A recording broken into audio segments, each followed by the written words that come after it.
Hello, dear students. My name is Amit Sarkar. I did my graduation in sociology from Calcutta University and post-graduation in sociology from Banaras Hindu University. After that, I have appeared for UPSC examinations and have also reached the interview stage of Assam Public Service Examination this year. And I have also cleared the UGC NET in sociology twice. So now, today, I am going to teach you all about the history of Assam. Now, you must be thinking about why Assam history is important. Assam history is important because of many factors. Now, let us understand those factors. Let me write this.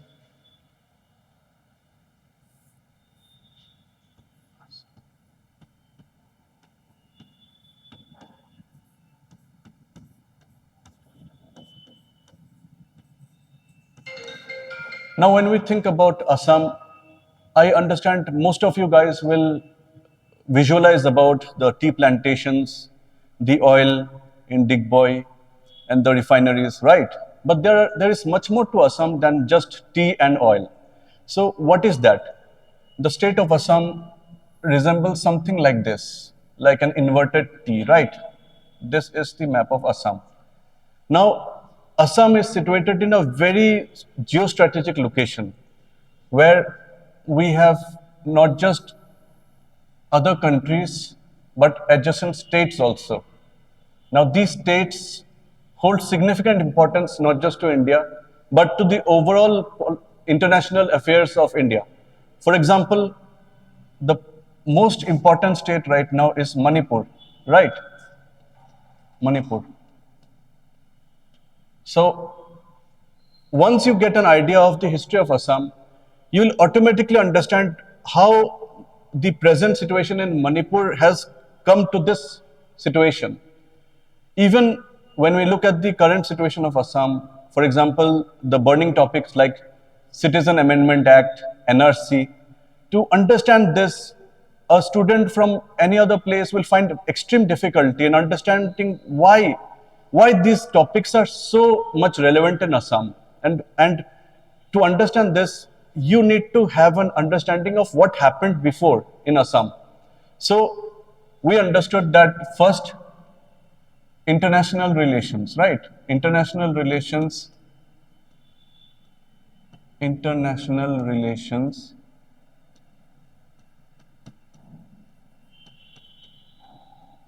is important. Second, from the aspect of current affairs, I'm writing in short term, right? So to understand the current affairs also, the history of Assam is important.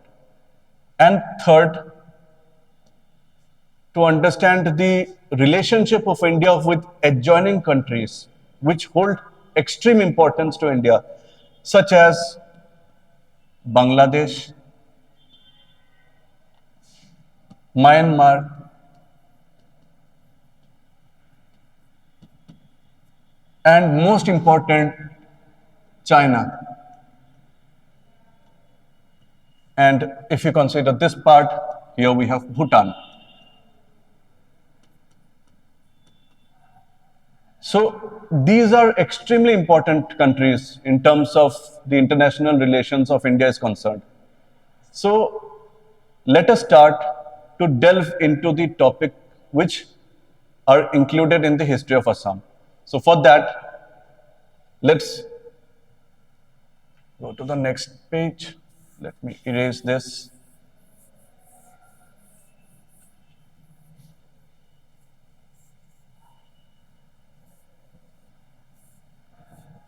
Now, history is a very large topic, and to understand history, we have to like organize, group them.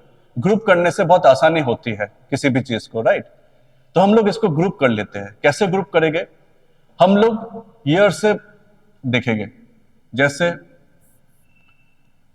350 AD से लेके 1206 AD तक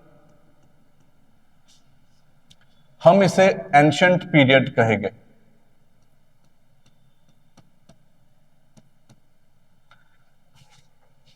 Ancient period. You must be wondering why 1206 AD?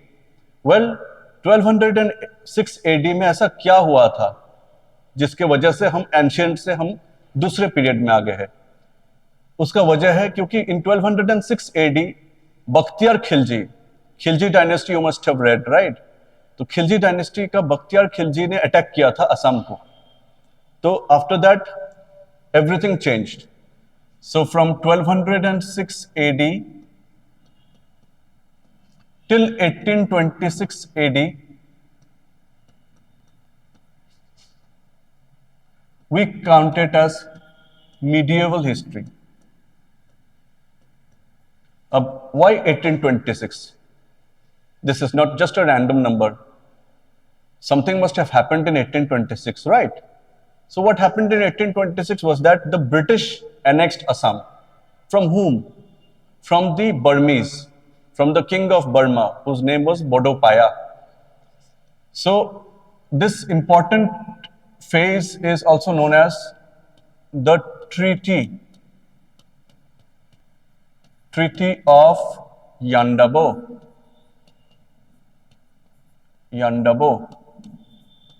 It happened in 1826. ऐसे group करने से आपको बहुत आसानी हो जाएगी समझने में. जैसे 1826 में जैसे ही दिमाग में आता है कि मिडिएवल पीरियड खत्म होता है, तो ऐसा क्या हुआ था? Treaty of यांडबो. एंड ये ना सिर्फ एपीएससी में आता है, ये सवाल आपका यूपीएससी कंडक्टेड एग्जामिनेशंस में भी आया है. फॉर एग्जांपल उनका जो भी एग्जामिनेशन होता है सीएपीएफ, उसमें भी ये सवाल आया था कि ट्रीटी ऑफ यांडबो कब हुआ था. तो the students who are from Assam और who have studied Assam history will find it relatively very easy. एक ही बार में उनका ऑप्शन चला जाएगा 1826 में. ओके, अब आते हैं दूसरे पार्ट में. 1826 एडी से लेके 1947 एडी तक, which everyone will know of course. 1947 में our India got independence, right? So it is known as the modern period. Modern period. And after 1947 AD के बाद अभी तक till present, it is known as the postmodern history, or what you say, postmodernism. I'm not gonna delve into the sociological aspect, but ये overall एक picture है. Now, sorry.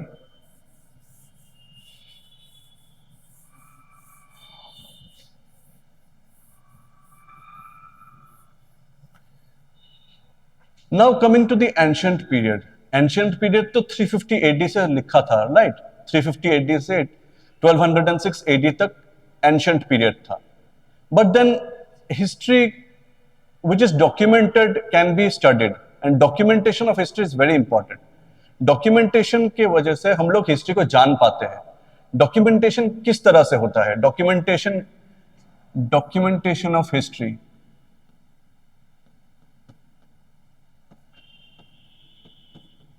Please bear with me my handwriting, मुझे पता है थोड़ा सा हिल रहा है. Documentation of history. सबसे पहले हम इतिहास को कैसे जान पाते हैं? हम लोग इतिहास को जान पाते हैं through books, through the scriptures, books. तो जो भी किताबें उस टाइम पे लिखी गई थी, तो उसको हम लोग डॉक्यूमेंटेशन ऑफ हिस्ट्री में सबसे पहले गिनते हैं. फिर नेक्स्ट कम्स कि उस टाइम में कौन सा आर्किटेक्चरल वंडर्स था या फिर एडिक्ट्स था. एडिक्ट्स बहुत इंपॉर्टेंट होते हैं, specially from the Buddhist religion point of view. Addicts में वो लोग इंस्क्राइब करते थे जो कुछ भी उस टाइम पे होता था. तो एडिक्ट्स. थर्ड हो गया मॉन्यूमेंट्स.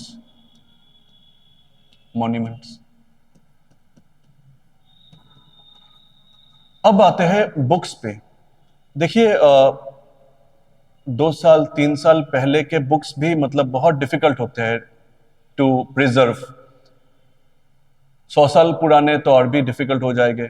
आप भी जब कोई नई किताब खरीदते हैं देखिएगा 1-2 साल में वो थोड़ा सा उसका क्वालिटी थोड़ा सा डिटेरेट हो जाता है, राइट, थोड़ा सा येलोइश हो जाता है पेज। तो 100 साल पुराने किताब तो और भी ज्यादा पुराने हो जाएंगे, एंड उससे भी ज्यादा अगर 500 साल हो गया, 600 साल हो गया, that will be more difficult. So what to speak about those books which were written about 350 years, 350 AD से पहले जो लिखे गए थे। So for that matter not many books have survived till date. So what we do is that अगर कोई edicts है, अगर कोई मॉन्यूमेंट्स है जहां पे कोई आर्कियोलॉजिकल एविडेंस है कि हाँ यहाँ पे कोई सिविलाइजेशन थी, तो we count that as our important data centre, right, जहां से हम लोग डेटा निकाल सकते हैं। तो चलिए उसी हिसाब से हम लोग देखते हैं कि एंशंट हिस्ट्री में ऐसा क्या क्या है, किस वजह से हम लोग ले पाते हैं कि असम का हिस्ट्री में कैसा फॉर्मुलेट हुआ था। सो सबसे पहले हम लोग क्या करेंगे, हम लोग जाएंगे एंशंट पीरियड से भी पहले, हम लोग चलते हैं 350 एडी से पहले, जो एक माइथोलॉजी और एंशियंट हिस्ट्री के एक थोड़ा सा ग्रे जोन में आता है, जिसको हम लोग पूर्ण तरीके से हिस्ट्री भी नहीं कह सकते, लेकिन हम लोग पूर्ण तरीके से उसको झुटला भी नहीं सकते, क्योंकि माइथोलॉजिकली हम लोग के पास एविडेंस है। और वो एविडेंस क्या है, तो चलिए मेरे साथ प्री हिस्ट्री में, pre history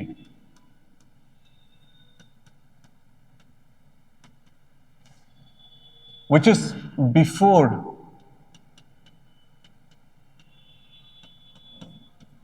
350 AD. So what are the evidence? Evidence are two books, which is Kalika Puran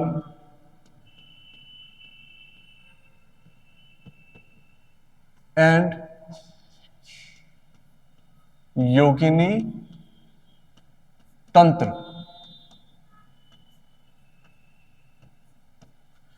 now these two books have survived.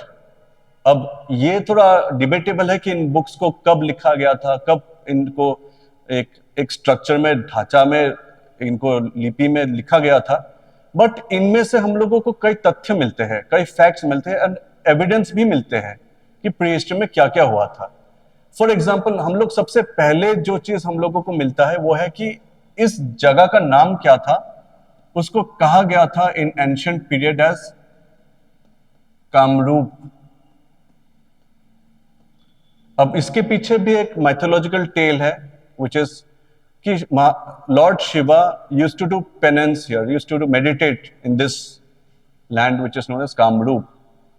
And उस टाइम पे there is the god of love who is known as Kamdev. He mischievously came to Lord Shiva and he pointed a arrow to Lord Shiva in the hope कि वो arrow से उनको उनके मन में feelings आ जाए for goddess Parvati.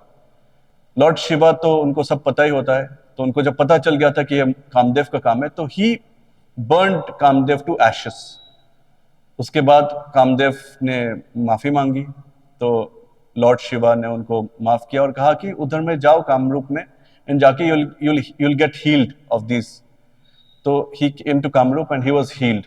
So इस वजह से कामदेव के इस एक्ट की वजह से इस रूप का नाम कामरूप पड़ा। Then we come to the most important place which is known as Prague Jyotishpur,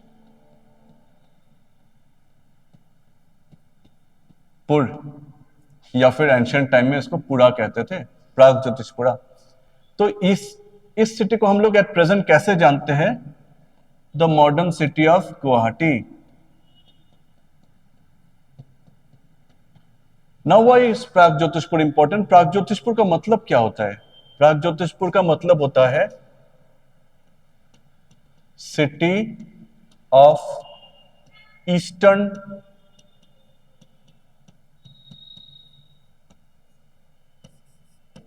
astrology.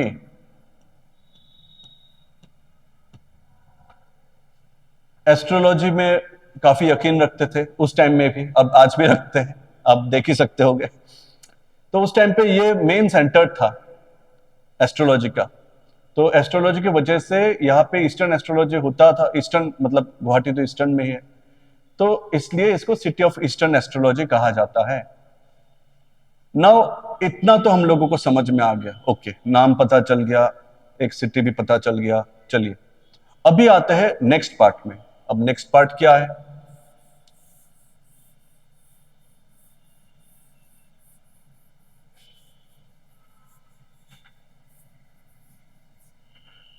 Next part होता है कि हम लोग जब भी कोई सिटी को मतलब डिमार्केट करते हैं, तो हम लोग घर बनाते हैं, तो हम लोग एक बनाते हैं ना वॉल बना के, कि ये बेडरूम है, ये ड्राइंग रूम है, ये किचन है, ये बैल्कनी है, वगैरह वगैरह। आप लोग और भी रूम बना सकते हैं। तो इसी तरह से असम को भी एंशंट पीरियड में एक एक तरह से डिमार्केट किया गया था। ये मेरे रफ एस्टिमेट है असम का, इसी प्रकार का है। तो कैसे डिमार्केट करते थे वो लोग? करते थे रिवर्स को लेके। तो जैसे यहाँ पे बंगाल शुरू होता है, इसको चिकन नेक भी बोलते हैं, ये अलग विषय होगा, चिकन नेक में अभी नहीं जा रहा हूँ। ये आपका अगर नेशनल सिक्योरिटी का टॉपिक होता है तो उसमें मैं काफी सारा वो बता सकता हूँ, बट अभी नहीं चाहते क्योंकि अभी समय की थोड़ी कमी है। तो यहाँ पे जो नदी बहती थी और यहाँ पे जो नदी बहती थी, तो इस दोनों एरिया के बीच के एरिया को ये लोग डिमार्केट करते थे पहले। तो इससे हमें क्या समझ में आता है कि rivers use to be the demarcating the boundary between two regions, उसको हम लोग नदी बोलते थे। तो पहले एंशियंट पीरियड में इसका नदी, यहाँ पे एक नदी बहती थी, उसको कहा गया था इन द स्क्रिप्चर्स एज काराटोया। तो काराटोया को अभी क्या कहते हैं? काराटोया को अभी रफली कोई एस्टिमेट ऐसा माना जाता है कि इसको अभी प्रेजेंट डे तीस्ता कहते हैं। The Teesta river which you, I am sure you must know कि ये नॉर्थ बंगाल में बहती है, तो इसको तीस्ता कहते हैं, काराटोया। फिर एक नदी यहां पे बहती है, इसको कहते हैं संकोश। संकोश। तो Sankosh river acts as the boundary between Assam and Bengal. तो संकोश एंड कराटोया के बीच में जो एरिया था उसको कहते थे रत्नापीठ। रत्नापीठ। फिर संकोश एंड इस तरफ और एक नदी यहां पे बहती थी, इसको कहते थे भराली। भराली। तो भराली, संकोश एंड भराली के बीच में जो एरिया है उसको कहते थे कामपीठ। कामपीठ। फिर भराली और इधर में एक नदी बहती थी, इसको कहते थे रूपोही। रूपोही। और इन सम, देखिए प्रोनाउंसिएशन में थोड़ा सा अंतर होता ही है, तो कुछ कुछ जगह में इनको कहते थे रूपाली। तो इन दोनों एरिया के बीच के एरिया को कहा जाता था स्वर्णोपीठ। स्वर्णोपीठ। स्वर्ण का मतलब होता है गोल्ड। एंड रूपोही के इस तरफ जो नदी बहती थी इसको कहते थे डिक्रोंग। डिक्रोंग। एंड इसको जो कहा जाता था यहां पे शोमारो पीठ। शोमारो पीठ। तो इस तरह से ये एरिया डिमार्केट होता था एंशिएंट पीरियड में, राइट? आई होप आप लोगों को ये समझ में आ गया कि ये एक एरिया डिमार्केट हो गया, ये मेरा इलाका है, ये तुम्हारा इलाका है, ऐसा करके। तो इस तरह से हम लोगों को एक आइडिया मिल गया है कि एंशिएंट पीरियड में क्या क्या हुआ था, कौन सा रिवर से ये सब बीच के एरिया को ये लोग डिमार्केट करते थे। ठीक है, चलिए अभी जाते हैं अगले पार्ट में।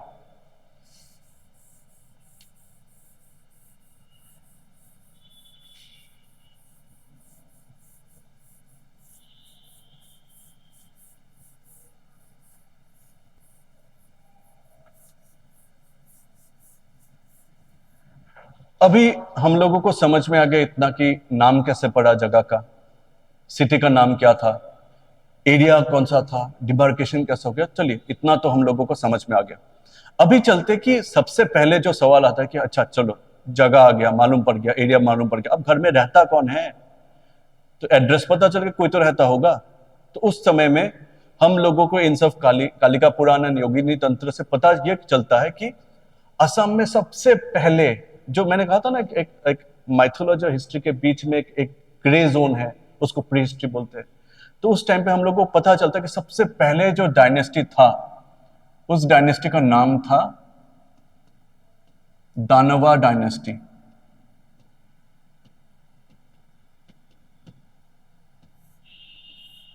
दानवा डायनेस्टी।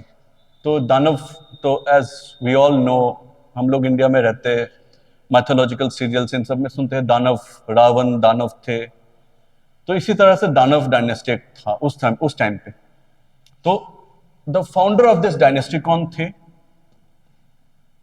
हिज नेम वाज महिरंगो दानव। महिरंगो दानव। नाउ महिरंगो दानव थे फाउंडर ऑफ दिस दानव डायनेस्टी। तो इन दानव डायनेस्टी उन्होंने स्थापना कर दी दानव डायनेस्टी की। अब सवाल आएगा कि अच्छा चलिए, उन्होंने स्थापना कर दी, अब उनके बाद तो कोई था, उनका सक्सेसर तो कोई थे। तो सक्सेसर का नाम क्या था? देखिए, ये एक तरीका है, निमोनिक्स कहते हैं इसको। तो इसी तरीके से हम भी एपीएससी में याद रखते हैं। ये ज्यादा इंपॉर्टेंट नहीं है, बट देखिए इन सब एग्जामिनेशन में कोई गारंटी नहीं होता है कि ये कहाँ से क्या पूछ लेंगे। तो इट्स बेटर कि आप लोग थोड़ा सा आइडिया, अनुमान रखिए, ताकि ऑप्शंस में आप ये टिक कर पाए। तो ये 1 2 3 MHSRNG,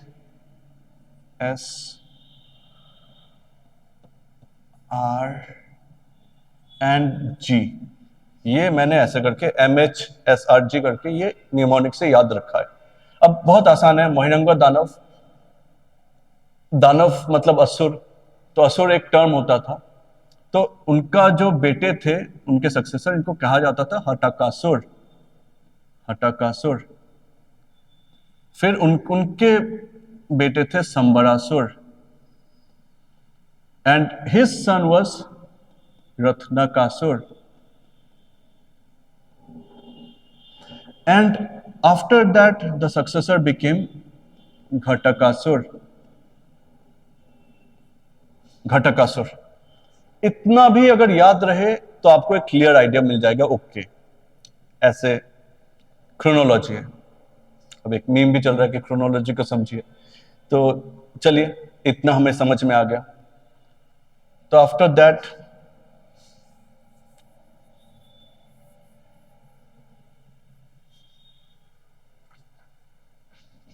लास्ट से चलते हैं घटकासुर।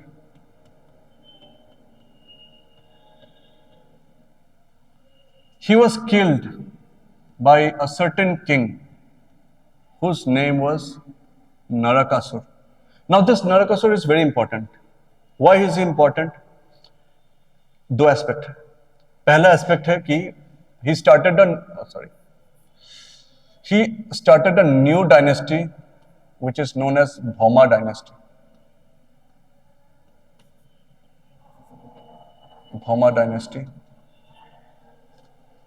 एंड दूसरा एस्पेक्ट है कि he,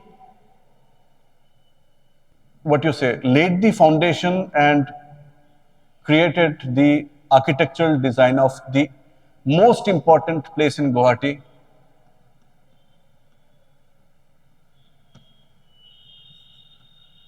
Kamakhya temple, right? अब भौमा डायनेस्टी, क्योंकि एक हिस्ट्री में होता था कि चंद्रगुप्त मौर्य डायनेस्टी का नाम पड़ा था, क्योंकि हिज मदर्स नेम वाज मुड़ा से मौर्य डायनेस्टी हुआ था, चंद्रगुप्त मौर्य जो थे। तो इसी प्रकार से नरकासुर के माता पिता थे भूदेवी एंड लॉर्ड विष्णु। तो भूदेवी से भौमा डायनेस्टी।